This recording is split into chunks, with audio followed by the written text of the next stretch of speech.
Study for me means that lifelong endeavor of continually learning. I personally believe, my philosophy is that humans are curious. Study means taking the opportunity to just stop and do some deep reflection on the big questions in life. Study helps us discover those paths that bring about truth, bring about God's beauty, and bring about who we need to be to each other as we build that kingdom. Study is about pursuing that curiosity no matter where it takes you.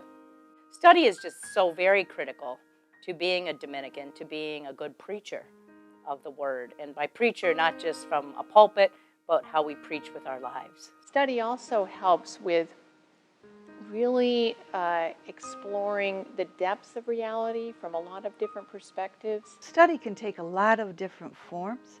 It can take the traditional academic form, but it can also be developing relationships and discovering things that you didn't know before. It's not just something we do to get a degree to do some work. You know, it's much bigger than that. It's how we are in the world, and hopefully it teaches us, it gives us practice in being more open to a lot of different views. Seeking truth means being able to listen first very deeply to how God is speaking in the world today. And it means listening and pursuing what are people saying, people of all backgrounds, people of all faiths. Study helps us to see all kinds of different perspectives from different people's point of view. You've probably heard that saying, where you stand determines what you see.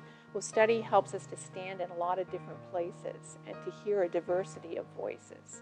It is very important to listen to the other as part of your study. And in listening, you learn. It's also important to get it from various sources so that you have a balanced view of what is real. Study strengthens my vocation probably in the way that as I continue to search for truth, as I continue to seek out meaning, I come to a deeper understanding of myself. Being an Adrian Dominican sister has given me tools, and it's given me the freedom to choose this path. And it's not just study, it's the contemplation, it's the community, it is that seeking truth. Our purpose is to preach that word of truth in a way that gives life and gives hope to the world around us. As you're considering this life that truly is immersed in study and contemplation, are you being called to a life with others where you will continually be asked to shift? This is a life that is not a complacent life. It's a life that's always prodding you forward or deeper into one's very self, and then being told by God in that call to go outward.